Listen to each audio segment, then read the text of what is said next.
જો કઈક સંતો મહાપુરુષો કે સંત કોઈ દિવસ જતાય નથી કે આવતાય નથી. સંત આવે નહીં કે જાય. સંત બીજ પલટે નહીં, જુગ જાય ભલે અનંત. કર્મ સંજોગે અવતરે પણ રહે સંતનો. કાલી ગેલી ભાષામાં મોગજી બાબા વાત કરતા અને એવી જ ભાષા અને એ જ ભાવ આપણી વચ્ચે જે સમક્ષ હમણાં વાણીમાં રજૂ કર્યું એવા વોગજીરામ મહારાજ, દરેક પધારેલા પ્રભુ ભક્તો, સંત માતાઓ, સૌના હૃદયની અંદર બિરાજમાન એ ચૈતન્ય પ્રભુને મારા સાદર પ્રણામ છે. સાહેબ,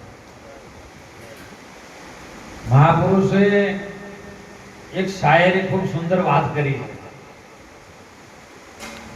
कि नहीं कुछ दुनिया के काम का, नहीं कुछ किसी के काम का, कुछ देता नहीं कुछ लेता नहीं, क्योंकि तुझे खुदा ने दिल ही दिया 10 ग्राम का. પરમાત્માના નામમાં આમ કરીને હાથ કરવો ને, એ તો જેની માએ હવાશેર હોંઠ ગાતી હોય એ કરી શકે ને બીજો નહીં કરી શકતો. આપણે વાતો બધા કરીએ પણ વાતમાં વરતવું ની મહાન છે. વાતો કરે વીરા દાડા ન વળે, હદમાં રોતોય હરી ન મળે, મેલો તો હરીને પમાય મારા વીરા, વાતો કરે દાડા. અને મહાપુરુષો સદારામ બાપા જેવા એવી વાત કરી કે તમે વાતો કરો પણ કેવી કે વાતો કરો તો મારા રામની શ્યામની, બીજી વાતો ના હોય. ઘેર જઈને ગમે એ વાતો કરજો પણ જગ્યામાં બીજી વાતો ન હોય. એમ તાળી પાડો તો મારા શ્યામની, બીજી તાળી ન હોય. સુંદર હમણાં વાત ધારા બહુ ચલાઈ સુંદર સાહેબ કે ભજન શા માટે કરવું પડે, તોય બધા વિચારે ચડી ગયો એટલો આટલો જવાબ તમે ગુરુમુખી ખબર ન હોય. એનું કારણ એક જ બને છે કે તમારું લક્ષ્ય ગુરુ મહારાજના વચનમાં નથી. એટલે આપણે ખેતરમાં ગમે વાઈએ, એરંડા વાવો, કપાસ વાવો, તમારે એનું નિંદમણ શા માટે કરવું પડે? બોલ્યો સીધો જવાબ આવે, કપાસ ચોખ્ખો થાય. નિંદમણ કરે ને એટલે બધું ઘાસ કચરો છે બધું નીકળી જાય, કપાસનો છોડ ચોખ્ખો થાય ને એમાંથી ઉપજ સારી મળે. એમ આ પોત ભૂતોના શરીરમાં એવો એક કચરો ભરેલો, એવું નિંદામણ ભરેલું છે ને કે ગુરુ મહારાજના સત્સંગથી નિંદામણ થઈ જાય અને એમાં કેવલ આત્મા વધે. આત્માની ઓળખાણ કરવા માટે જ, પોતાની ઓળખાણ કરવા માટે જ ભજન થાય. બીજું કશું કરવાનું જ નથી. બીજું તો બધું એમને ઓળખાઈ જ જાય છે. અને એટલે મહાપુરુષો વારંવાર ટકોર કરે સાહેબ કે આ સમય છે જાગવાનો, જાગી દો. જાગવાનો સમય આવ્યો છે. જો જાગી ગયા તો મહાપુરુષ એમના વાણીમાં સુંદર વાત કરી હતી સાહેબ કે કરે કોઈ વાત જ્યારે સમજ નહીં ત્યારે ખમિયા કરીને ખૂબ ખમણા. કોઈ સાચી વાત આપણને કરતો હોય ને એટલે બહુ આપણા માટે લાભદાયક થાય એની વાત, અને એને ખમિયા કરીને ખૂબ ખમણા. જો જ્ઞાની હોય તો સમજી જાય શાનમાં, પણ પેલા લબાડી ચડાવી લમણા સાધુભાઈ ઢીંગલા રમત નહીં રમણા. આ ભક્તિ કોઈ ઢીંગલા ઢીંગલીનો ખેલ નથી સાહેબ. ભક્તિ સમજવામાં આવે તો ફૂલ કરી પોકડી છે, અને ન સમજવામાં આવે ને તો તલવારની ધાર છે, અને બંને બાજુ ધાર છે. કઠિન છે. સદગુરુ સેવા નિભાવવી ઘણી દોહલી. નચડી જેમ દોર પર ચાલે ને એવો આ ખેલ છે. અને ખેલને સમજવો ને એ ગુરુ મહારાજના શબ્દમાં, એના વચનમાં, અને ગુરુ પ્રત્યે જો પ્રીત જાગે ને તો વાત આપણને તરત સમજાઈ જાય. અને સમજ્યા પછી થાય. બહારનું દ્રષ્ટિ હોય તેવું ત્યારે વાત મળે એવી વાત બાપાએ મને સુંદર વાત કરી કે બહાર જે દૂરનું જોવે દુરીજન, પણ અંતરનું જોવે ને નુરીજન. નુરીજન સતવાદી આજ મારા ભાઈલા આ રાતો નૂરીજન પોતાનો નૂર, નૂર એટલે પ્રકાશ થાય, જન એટલે માણસ થાય. માણસ પોતાના પ્રકાશની અંદર જાગૃત થાય એટલે આત્મા જાગૃત થાય, બીજું કોઈ ન થાય. ઈ છે એમનો એમ, એમાં કશું કરવા જેવું છે નહીં, એમાં આવરણ છે નહીં. પણ દિવસે દિવસે જેમ ખેતર પડ્યું રહે, મંગળદાસ મહારાજ તો એમાં આકડિયા ઉગી, હડકાયા બાવળ ઉગી, પડ્યું રાખે કચરો ઘણો થાય. એમ આને પડ્યું રાખે ને તો અવારનવાર કચરો મોય ભૂષણ ના ભરાઈ જાય ને, એટલે અવારનવાર સત્સંગ રૂપી સાબુથી આ કચરો સાફ કરવા માટે, અને કચરો સાફ સત્સંગથી થાય છે. કારણ કે મનના ઉપર આવરણના પડદા ચડ્યા છે, બંધાણું છે, મન લઈને આવ્યું છે બધું. અને મન એના ઠેકાણે ઠરીને બેહી જાય ને, ગુરુના વચનમાં બેહી જાય તો મન એ જ ભગવાન બની જાય. બીજો કોઈ ભગવાન નથી. આકાશમાંથી નહીં આવે, પાતાળમાંથી નહીં આવે. શાસ્ત્રોમાં બધું વર્ણન કર્યું, પણ કને કનિષ્ઠ જીવોને સમજાવવા માટે. શાસ્ત્રોમાં બધી વાતો સાચી, પણ બોલતો જે છે એ એમાં ન આવે. શાસ્ત્રમાં, વેદમાં, પુરાણમાં, ગીતામાં, ભાગવતમાં, રામાયણમાં એમાં બોલતો પુરુષ આવતો. वेद हमारा वेद है और हम वेदन में नहीं. वेद तो के मारो वेद से, पण હું વેદમાં આવતો. વેદમાં બધા અક્ષરો છે, અને અક્ષર તો મહાપુરુષો કબીર સાહેબ જેવા કહે છે કે સોહમ ફાટ કર નવખંડ ભયા, રસ્તા ગયા ભુલાય. કહે ધર્મદાસ કબીર કો હંસા ક્યો દન સમાય. એનો સેવક કહે છે કે બાપુ સોહમ ફાટીને તો નવખંડ ભયો, અને રસ્તો ગયો છે ભુલાઈ. આ માના શરીરમાં ગર્ભાશયની અંદર શરીર હતું ત્યાં સુધી એ ઓહમ શિવ ઉપર શક્તિ સ્વરૂપે વિકાસ થતો હતો. ઓહમ રૂપી જે શક્તિ હતી એ પરમાત્માની ઘડેલી માયા હતી, અને માયાથી આ શરીરનો વિકાસ થતો હતો. પણ સોહમ દોરથી હંસ આવ્યો છે. એ ચેતન છે ને, એ હંસ સોહમ દોરમાંથી આવ્યો છે. સોહમ છે શિવ છે, શક્તિનું સંચાલન કરવા વાળો એ સદગુરુ પરમાત્મા છે.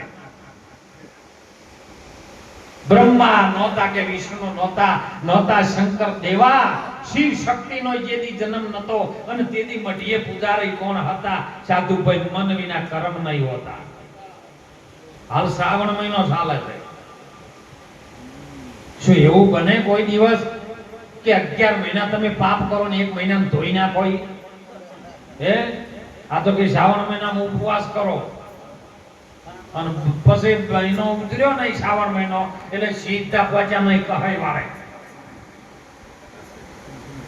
શ્રાવણ મહિનો તો દારૂડિયા પાવે કે અમે દાઢી વધારે દારૂ બંધ કરે મહિનો, અને પછી મહિનો પૂરો થાય ને કે આખા મહિનાનું હાટું એ ભાદરવા કઈ નાખે. આમ ભોળોનાથ રાજી થાય. ભોળોનાથ છે ને એ બહુ એના જેવું કોઈ જ્ઞાન આ વિશ્વની અંદર ન આપી શકે. હે, કબીર કે કથણી ભલે ભલો ગોરખ કો જ્ઞાન, રેણી તો દત્તાત્રેયની ભલે ભલે શિવજી કો ધ્યાન. એ ધ્યાનનો માસ્ટર હતો સાહેબ. એના તોલે જગતમાં કોઈ આવી શકે એવું? એને આપણા માટે કંઈક મૂક્યું છે. એમાંથી સંતોએ વાગોળી અને એનું પાચન કર્યું, અને પાચનમાં દૂધની ધારા વાણી સ્વરૂપે મૂકી છે. વાણી એ દૂધ છે. એ ગાય બીજ દૂધ બીજાને પાય. મેં કીધા સંતો ગાય છે, સંતો ગાય છે. આ વાણી જ ગાય છે, બીજું શું ગાય છે? કો વાણી ગવરાવામાં જ આવે, પણ એની અંદર જે સાર પડ્યો છે, એ દૂધની અંદર ઘી પડ્યું છે ને, એ તો કોઈ તત્વજ્ઞાની સંત મળે અને કદાચ એના શબ્દનો લક્ષ આવી જાય ને તો કદાચ ઘી તત્વ મળે, ને કે મળે એવું નથી. અને એટલે મહાપુરુષો વારંવાર આવો બીજનો મહિમા રાખે. આ જે ભગવાનના ઘરની વાત હતી ને, ગુરુના ઘરની વર્ષોથી પડી છે એમની, એમ એ ભૂલી ગયા. રામદેવ પીરે સાહેબ ચાલુ કરી. રામદેવ પીરે બીજા ધર્મની ફરી સ્થાપના કોઈ નથી કરી, એમનું એમ શરૂઆત કરી. જેમ જેમ સમય જાય ને, કોઈ તમે ડુંગળી કહો તો મહારાષ્ટ્ર કોદા કે, થોડી રાજસ્થાનમાં કે પ્યાજ કે પણ મુદ્દો એકનો એક જ છે. બાર કહું બોલી બદલે પણ અને તરવર બદલે શાખા, બુઢાપણમાં કેસ બદલાઈ જાય પણ લક્ષણ ન બદલે લાખા. ગુરુ મહારાજની વાત, ગુરુ તત્વ એવું છે સાહેબ, એ કોઈના હાથમાં આવે એવું નહીં. અને જો એ વાત આપણને સમજાઈ જાય ને તો બધો જન્મ મરણનું ચક્કર મટી જાય એવી વાત છે. કે જન્મ કે મરણ આપણું થતું નથી. એ વાત સમજાવવા માટે સંતોને વારંવાર પોકાર કરવા પડે. અને સંત છે ને અવસર આવે ત્યારે જ પોકાર કરે. અને મહાપુરુષો આપણા ભારત ભૂમિની અંદર એવા જ્ઞાની પુરુષો કે જેણે આ દુનિયાની અંદર, આ જગતના ચોકની અંદર એટલી તકલીફો એમ પડી છે ને તો પરમાત્માની બંદગી છોડી નથી. સવારામ બાપાએ સુંદર વાત કરી હતી સાહેબ, આપણી જગતના જોવામાં સુંદર પણ બાપાએ સાખી વાત કરી કે બુરા દેખન હમ ચલા બુરા ન મિલિયા કોઈ, ઘટ ભીતર જબ દેખ લિયા તો મુજ સે બુરા ના. અને સવારામ બાપે એમાં પ્રમાણ આપ્યું છે. સવારામ બાપા કે છે અમમાં સર્વે ખામે, મારામાં ખામી છે, બીજા કોઈનામાં છે. સવારામ બાપા કે છે અમમાં સર્વે ખામે, હવે અવગુણ અંતરમાં તમે દર્શો ન અંતરયામી, મન શરણમાં લેજો. મારામાં અવગુણ ઘણાય પડ્યા છે બાપા, પણ એ અવગુણ તમારા અંતરમાં ન દર્શો, મને શરણમાં લ્યો.